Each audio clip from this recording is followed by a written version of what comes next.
The news. What is it? Where can you get it? And how much should you invest in it? Tonight we answer those questions. What is the news? Well, it's the opposite of the odds. Where can you get it? In dodgy clubs where the lights are low and the music is a soothing tonic to the grimdark reality you face as a drone in that office downtown. How much should you invest in it? Well, depending on which part of the country you're in and your age, at least 12%, if not 12 barrel fills per capita. And thus ends the news. Or does it? Because it's August 22nd, 2019, and this is the Conspira News.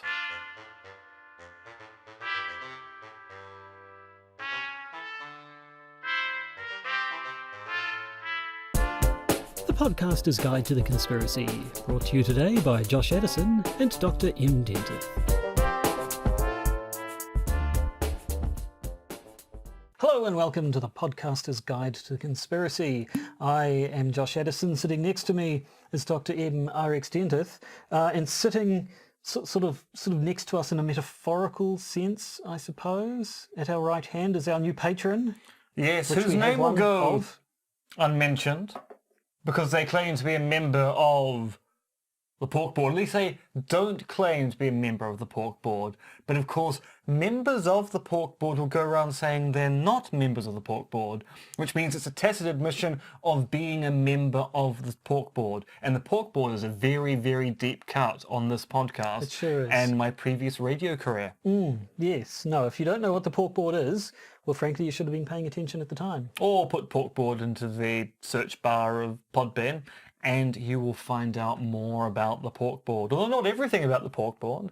Some of the Pork Board stuff is not listed in the podcast notes. And so you'd have to listen to each individual episode to find out exactly what the Pork Board is doing and who it's not doing.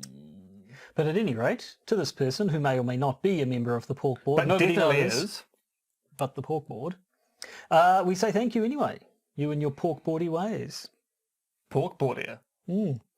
That's all we had to say on that particular matter. Now we're going to be doing a news episode. We were going to do a news episode last week, but then the whole Epstein thing, and so. But it turns out it kind of works out okay because this is a month where there's like five Thursdays in the month. So this ended up being the last one of the month anyway. So maybe instead of saying we're going to do one every 4 weeks, we should just say the last week of the month will be the news episode, and that way we don't have to worry about any weird entanglements. See, I want us to do a news episode where we're predicting news for the next month because of the way things worked out and the every 4 weeks suddenly it turns out we're doing October news in September and also April sun in Cuba. Hey.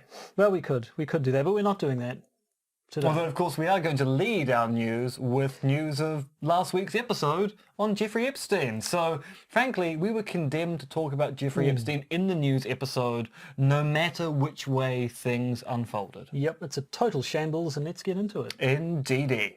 Breaking conspiracy theories in the news. So, yes, last week we talked all about Jeffrey Epstein and then said, of course, next week it's the news episode and will probably be a whole bunch of updates about Jeffrey Epstein, and wouldn't you know it, there are.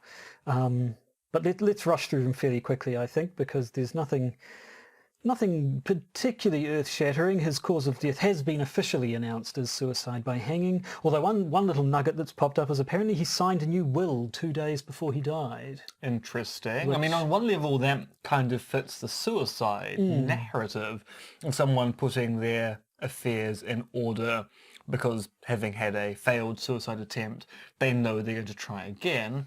On another level, it is the classic Agatha Christie case of, isn't it unusual they signed a will 2 days ago and now they're dead? Which is precisely how Miss Marple speaks. Is it?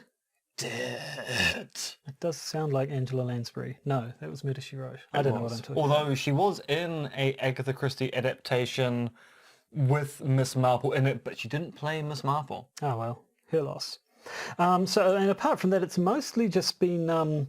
the news has largely been how many famous people can we tie to Jeffrey Epstein. So there's been now... So literally or more figuratively? More figuratively, but Because, one thing we probably should have done was tie a whole bunch of people to Jeffrey Epstein. Might have slowed him down a bit, might have kept him out of trouble. No, when they disposed of his body, you just attach all of these other malcontents to Jeffrey Epstein, and it's fine. It's all fine. But yes, I mean, more footage has been surfacing of Prince Andrew palling around with Epstein. Interesting that the UK papers seem to be largely, it's sort of like, gosh, look at that, Prince Andrew at Jeffrey Epstein's But no, place. wait, Charles. But Meghan Markle ate an avocado. Well, she did. And that prince, there's been a lot of sort of, he was there at Epstein's mansion. No, Strange that he didn't notice wait. any of that paedophilia going on. Meghan Markle did something. Yes. Basically, the British press is obsessed with an American, but not the American they should be obsessed with, which is the now deceased Jeffrey Epstein. There was an article I saw the other day saying that a woman who looks like the daughter of former Australian PM Paul Keating was seen leaving Epstein's, which I'm not quite sure how that's news, apart from being able to add a former Prime Minister into the same sentence as things And about also, Jeffrey given I Epstein. can't even remember what Paul Keating looks like, No. the I remember idea the that name, there's someone who but resembles him, his daughter. who may or may not be his daughter, all just seems like a very long bow. It does. I mean, there's been a couple more pointing out all your Clintons and and your Trumps and the various famous people, but there's nothing particularly conspiratorial about it, really. Unless you go into the whole Clinton body count thing, and we went into that last episode. We did. The only other interesting thing, while doing a fairly half-hearted search for Jeffrey Epstein conspiracy, I did see an article at thenation.com entitled "The Vast Conspiracy Behind Epstein's Death." It turns out this article is basically just talking about the US prison system and how prison is Epstein was treated no worse than any other prisoner in the prison system. Probably slightly better. A little bit better. He was apparently he was sort of allowed to have his lawyers with him for like half the day or something. So whereas most prisoners have to spend most of their time alone, he actually had company for a lot of it. But I mean the prison system where suicide, I believe, is the #1 cause of death among prisoners. Yeah, we didn't really talk about this last week, but I think there were around about 22,000 suicides in US custody in the last year alone. So the fact that someone who's under surveillance killed themselves isn't actually that unusual by American standards. So I mean, they were sort of saying you don't need to look for a conspiracy to account for his death. It's the conspiracy is simply the state of the underfunded prison system, which appears to be exactly the way people want it to be. I mean, if you wanted, you could still run the conspiracy angle and say, well, that just means that the powerful people who wanted Epstein killed, they knew they didn't have to get their hands dirty, just chuck them in the prison system. And it kind of cranks out the outcome you want. Yes, I suppose the conspiracy here is no one wants to talk about how badly funded and run the US prison system is. So it's kind of covered up that things are a lot worse than the public are made to think. And these things really only come to light when a notable figure dies in US custody, which then makes people go, I thought they were kind of guarded. No, apparently not. Apparently not. Moving on to another big figure who I don't think we've talked about before, really. We've must have touched on. We've talked about in Catholic the news. Conspiracy theories and So stuff. we have mentioned in the past that Cardinal George Pell, who is the most senior Roman Catholic cleric in Australia, was up on historic sex abuse charges and was found guilty by a jury earlier this year? Was it late last? I think it was late last year. But the judgment as to why he was found guilty only came out at the beginning of this year. Now, he's made an appeal, and in a 2-1 decision against George Pell, his appeal has been rejected on basically 13 points, some of which were legal points, some of which were points about eyewitness testimony.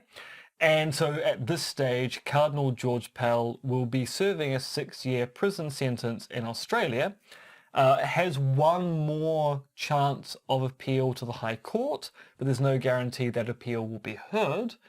And this is all just kind of building into or flowing into the whole historic sex abuse issue the Catholic Church has been dealing with, and the fact it covered it up for quite a long time. what does the church have to say about Pell then? So the Archbishop for, so I should say, I was about to say the Archbishop for Australia, it doesn't quite work that way, but No. Pell's immediate successor, who is an Archbishop, has gone, well, you know, I believe the victim, but I also believe George Pell. So I think it might have been a different clergy member who sexually assaulted those fine boys. I mean, I believe that they were assaulted by a member of the church, but Pell keeps on telling me he's completely innocent of the charges, and I believe him. So obviously both accounts must be true. And the Vatican's response is, until such time that Pell has exhausted all of his appellate rights, they're not going to do anything such as investigating whether they defrock him or remove his princely status in the church, because of course cardinals are the princes of the Roman Catholic Church, the Red Hats, and it's actually quite a vexed issue as to whether when you become a cardinal, those things can be stripped away from you. It's actually a murky area in canon law. Right. We have some more dark and heavy things to talk about, but as a bit of a palate cleanser, the television-headed individual dropping televisions on Yeah, so people's this isn't really doorsteps? a conspiracy per se, but in Virginia, week before last, an entity with a TV for a head was leaving TVs on at least 60 porches in Virginia. Now, the news media have erroneously referred to this as the TV-headed man. We don't really have any reason to assume this entity's gender at all. And also, it's a TV with a human body.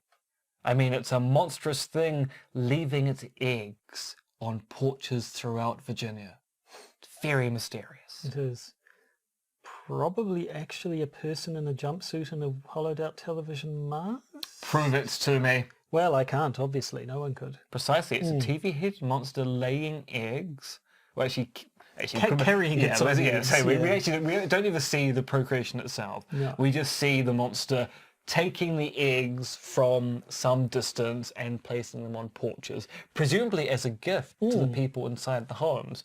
But it turns out the people of Virginia don't want CRT-based TV eggs. They want the latest LCD or LED displays. I mean, frankly, I am shocked by how impolite the residents of Virginia are by not accepting the gift of a TV that will one day grow up to be another TV-headed monster that will distribute its eggs throughout Virginia as well. Well, that's true. And it's nice to see at least that the variety of cryptids are becoming a bit more Modern. various. Yeah, I would just say so, Varietude. with modern, Modern really. do, yep. Yeah, they're moving with the times. They are. Right, that was the silly news. On to the depressing stuff. It's come to light recently that neo-Nazis in Ukraine are selling the manifesto of the Ototahi mosque shooter. The manifesto, which of course is what's its... Is it just banned here, or it's objectionable material, isn't it? Yes, so it is prima facie banned unless you have an exemption like myself.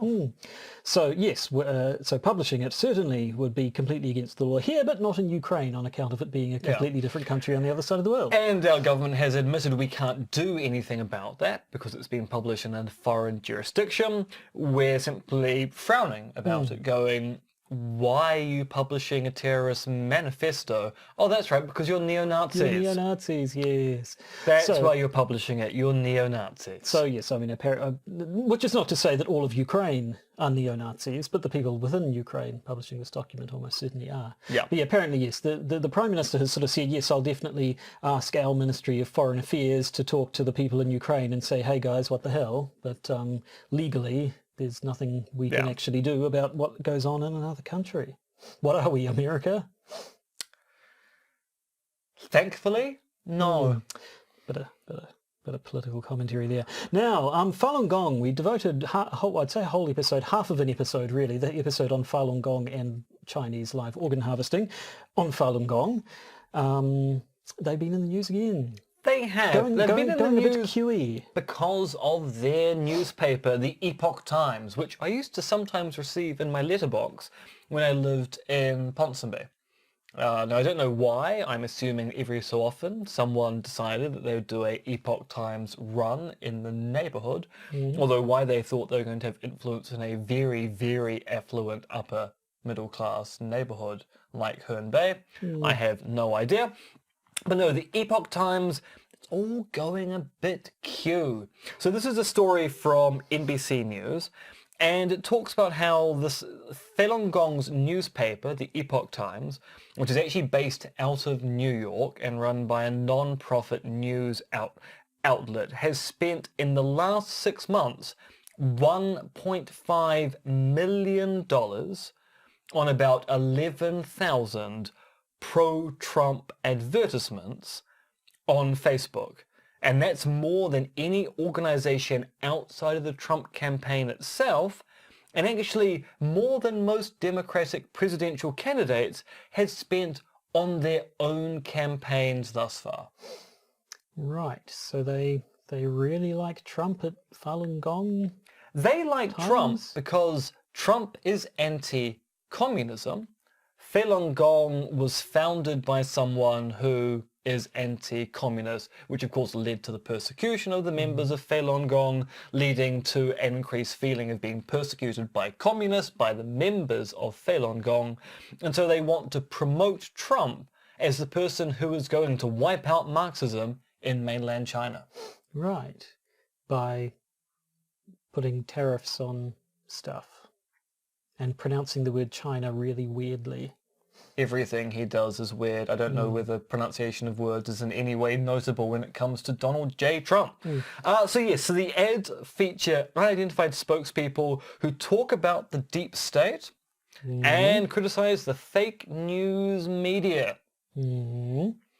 And it's all gone a bit Q. Not necessarily because of the Facebook ads. They also have a YouTube channel, and they have a show called Edge of Wonder, which has featured materials about anti-vaccination, UFO abductions, and pro-QAnon stories. In amongst the other stuff, I assume, about Falun Gong practitioners being imprisoned and having their organs chopped out. And yes, and actually one thing we didn't talk about when we did our Falun Gong episode is that Falun Gong practitioners, they're not the most liberally minded people in the world. No, I think we did mention they weren't particularly, that they were kind of anti-homosexuality. They're not fond of the gays. No, and anti, what else were they? Anti-drugs. Anti-modern music. So they were certainly conservative in a lot of their social views. But one thing we didn't mention, apparently Jackie Chan is an enemy of Falun Gong because he's a communist. Among the more decadent communists, I suppose. I mean, when he's not, splitting his skull open, doing stunts and movies and so on. He's off doing press. He was on Graham Norton a while ago. Was he? Yeah. Only communists on the Graham Norton show, honestly. Well, Graham Norton's obviously a commie. Well, yes, he's got the beard for it these days. He's also Irish. Well, as you know, all everyone Irish from people, Ireland is a communist. or It's at least just science. they should be. What else do we have to say? So apparently, in 2016, when it started, when the Epoch Times was covering the 2016 elections, junior reporters there were told their content was to be critical of China, it was to emphasize the threat of Islamic terrorism, it was to report on illegal immigration, and again focus on these traditional anti-gay, anti-drug type values. So it certainly does seem to sort of mirror, if nothing else, the tone of things we see coming out of the alt-right and their publications. But what's really interesting is that conservative media doesn't know what to make of the Epoch Times, because the Epoch Times is quite obviously partisan with respect to its anti-Chinese position, but also heavily spiritual in a non-Christian way. So conservative and alt-right media in the US is going, we don't know what to make of these guys. These godless heathens who tend to believe all the things we believe. They're pro-Trump, but at the same time, they're weirdly spiritual. And it's not Jesus Christ spiritualism, it's some kind of other foreign spiritualism. Yes, weird. And Trevor Loudon, a name that's come up here a few times. Yeah, so I don't know, we've actually mentioned Trevor Loudon in a while. He's a former ACT Party leader, the ACT Party being our most right-wing party in our local electoral system. He's a former member of Zenith Applied Philosophy, which is a kind of weird combination of Scientology and libertarianism. And he is now writing for the Epoch Times. Now, Trevor Loudon many years ago was involved in rooting out Marxists and communists in this particular country, which turned out to be pretty difficult because we're not really American style afraid of the word socialism here. So he didn't really get any traction. So he now basically lives and works in the States where he is basically rooting out Marxists and communists in the US political system. And wouldn't you know it, it's all those Democrats, all those secret Marxists and communists in the not quite left-wing party called the Democratic National Party. It's all very strange. And his bio on the Epoch Times website is, Trevor Loudon is an author, filmmaker and public speaker from New Zealand. He specializes in exposing Marxist influence on mainstream politics. He's best known for his book Enemies Within, Communists, Socialists and Progressives in the US Congress, and his similarly themed documentary film Enemies Within. Does he? Yes! I didn't know that. No, he's actually not that well known outside of a very small cohort of people who are really concerned about communists in the US. But the local connection here makes a nice segue to our next story. Now, the first time I read this, I thought it said Queensland, and so I was like, those wacky Australians, that's the sort of thing they'd do. And then I read it again and realised it's Queenstown, and it was actually something that happened here. Which is a part of the country largely owned by Sam Neill. And James Cameron, largely designed around tourism. So Queenstown used to be a fairly standard holiday town in the South Island of Aotearoa, New Zealand, and now is kind of the ski resort town of the South Island, which has some of the highest living costs in the country, and that's saying something given we both come from Auckland. Yep. And yes, is largely owned by beloved film actor in the country, Sam Neill. But he's not involved in this story. No, he's not. What the story is that two men from Queenstown ended up in court over a $10,000 bet about whether or not the Earth is flat. Now, it's actually a quite confusing story to read because you're not entirely sure who believes what or who was in the wrong. But basically, two men, Jamie Matthew Sutherland, a car groomer, denied threatening to kill Louis Lands, who is not given a profession, which makes me think that the writer of the article in the New Zealand Herald was quite taken by the idea of someone whose profession was car groomer, back in February 14th of this year. And it's all due to a bet over dinner that seems to have gone disastrously wrong. Yes, basically Mr. Lands is a flat earther, claimed he knew the Earth was flat, and at one point he said, I'm so sure the Earth is flat, I'd bet $10,000 that it is. Sutherland stood up and said, you're on, shake. And then from the sounds of things, they both sort of immediately said, right, you now owe me $10,000. There's like, I bet you the Earth is round, I bet you the Earth is flat, $10,000, fine. Give me $10,000, the world is round. You give me $10,000. Because the world is flat. And the Earth is round, you give me $10,000. But it's flat, yeah, that seemed to be how it went, and nobody, and then of course, if any of them did feel that perhaps they were in the wrong, it was still, it was just a stupid joke bet. Nobody meant it when we said we really bet $10,000. But apparently, Mr. Sutherland confronted him at a petrol station sometime later and demanded the $10,000 from him. When Mr. Lance refused to pay, he said, quote, if you don't pay it, I'll get a crossbow, I'll shoot you and your father, put you in the trunk, and I'll never see you again. Now, this led Lance to become a little bit concerned, so he talked to his father about it, and they laid a complaint with the police, which then meant that Sutherland was up on criminal charges and all went to court, where they hashed out their disagreement about the curvature of the Earth in court. So apparently Sutherland's lawyer tried to argue that Mr. Lands was no longer a flat earther and indeed now agreed with Sutherland that the world is round because they posted an image of a spherical earth.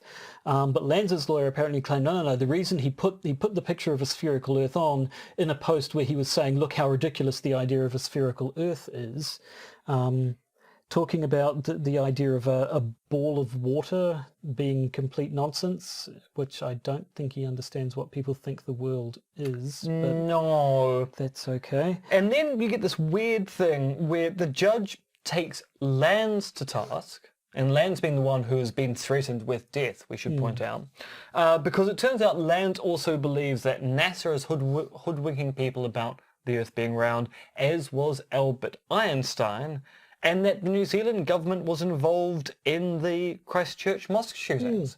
So the judge is going, look, your words have ramifications to the person who's been threatened with death by a round earther. It's all very confusing. But it all turned out nicely in the end. I didn't read anything about any money changing hands. I assume the judge basically just sort of banged their heads together, said, stop being so silly, now shake hands and make up, and they pretty much went on their way. And no one got shot with a crossbow, so I guess you call that a win. At least not yet. Now, more local news. Now, here in New Zealand, we have an organisation called Pharmac. Pharmac is what I believe is known as a monopsony, which is the opposite of a monopoly. Rather than having one business supplying all the customers, you have a single customer that all the businesses have to go through. So we have a single buyer system when it comes to pharmaceutical goods. If you want to sell your drugs in this country, you must go through Pharmac. You can't go through individuals, only through one company. And that means it's a government-run organisation. That means they're able to negotiate for better deals for us and keep the price of pharmaceuticals down. Which is why we have one of the most effective healthcare systems in the world when it comes to operating costs. The problem, of course, is that money is not unlimited and Pharmac has to make decisions about what drugs it will fund and what drugs it won't. And they have to, you end up having to do a bit of that slightly distasteful moral calculus around, but, they want to save as many lives as possible, but that means saying, well, this drug only has the potential to save a few people, so maybe we should not fund it and instead fund this drug that has the potential to save a lot of people, which doesn't work out very nicely for the people in the first group. And so you get these campaigns for people trying to say that Pharmac should be funding this particular drug that I'm interested in. And sometimes the campaigns are on the level, and sometimes, of course, they're astroturfing campaigns where a pharmaceutical body or set of companies will create what appears to be a groundswell of support for change, and then it gets revealed that actually the groundswell of support is entirely funded by overseas money, and there's no grassroots campaign whatsoever. Now, this all comes into the fact that NewsHub, which is one of our many news sites we have here, ran a whole bunch of articles which is sponsored content by an organisation called Priorities NZ, which focused on patient stories which called for funding of new medicines, treatments or devices. What we weren't aware of at the time was that Priorities NZ is owned and managed by Medicines NZ, which is a pharmaceutical lobby group with connections overseas.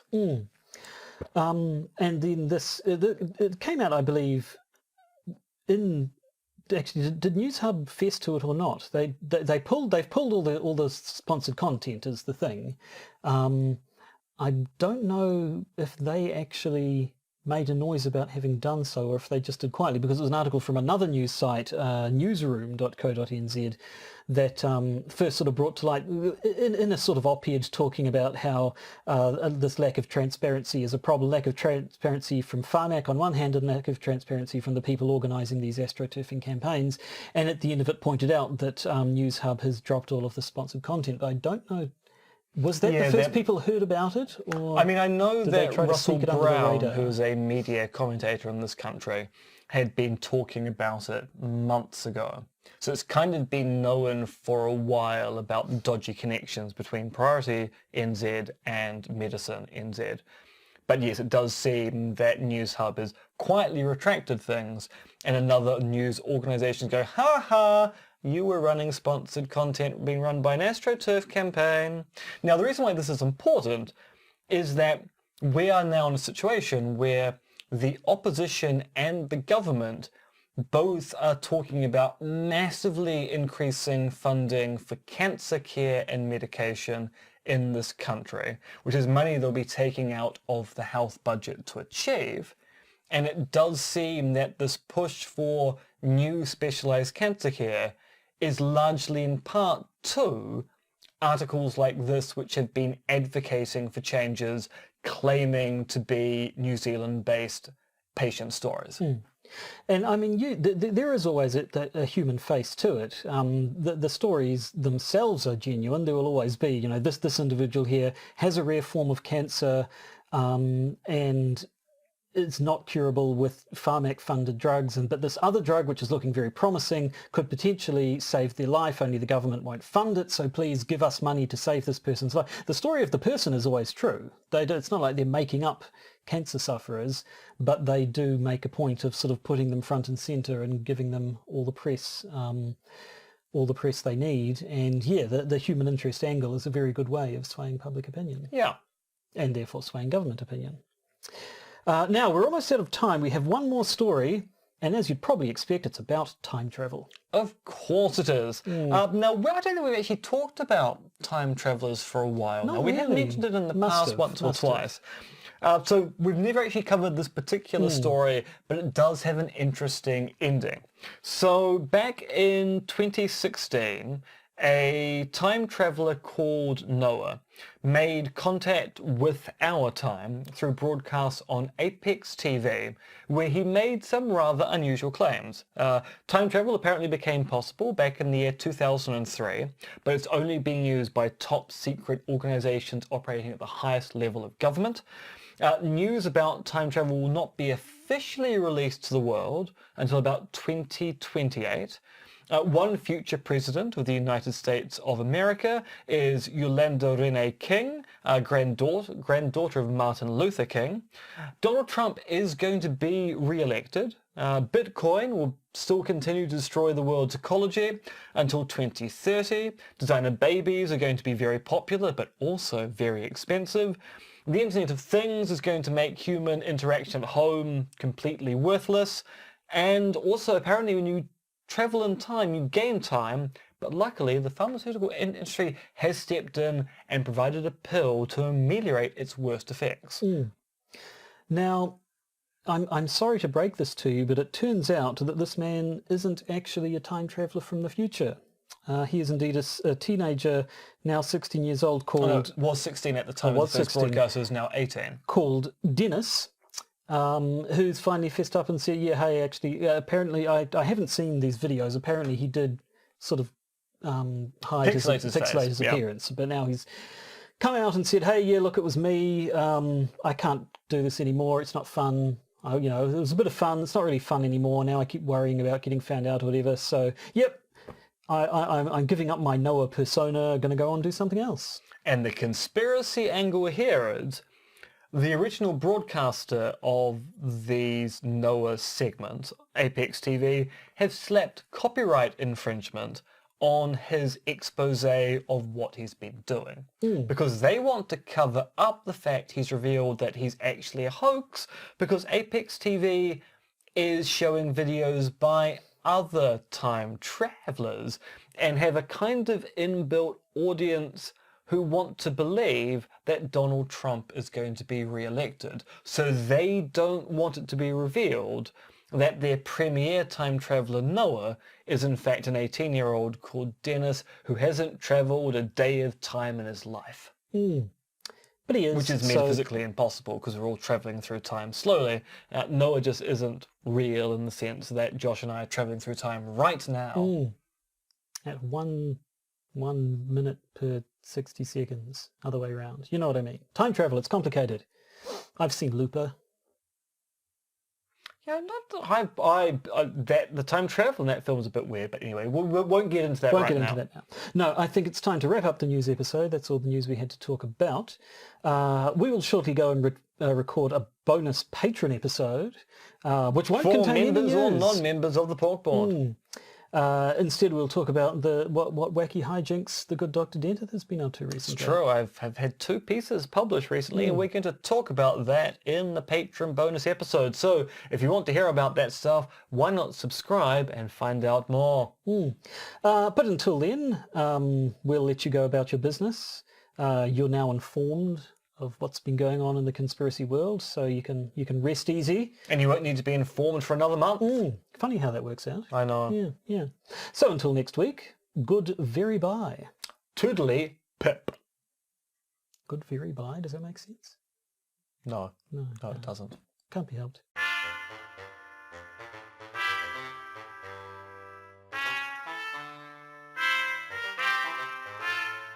You've been listening to the Podcaster's Guide to the Conspiracy, starring Josh Addison and Dr. MRX Dentith, which is written, researched, recorded and produced by Josh and M. You can support the podcast by becoming a patron via its Podbean or Patreon campaigns. And if you need to get in contact with either Josh or M, you can email them at podcastconspiracy@gmail.com or check their Twitter accounts, Monkey Fluids and Conspiracism.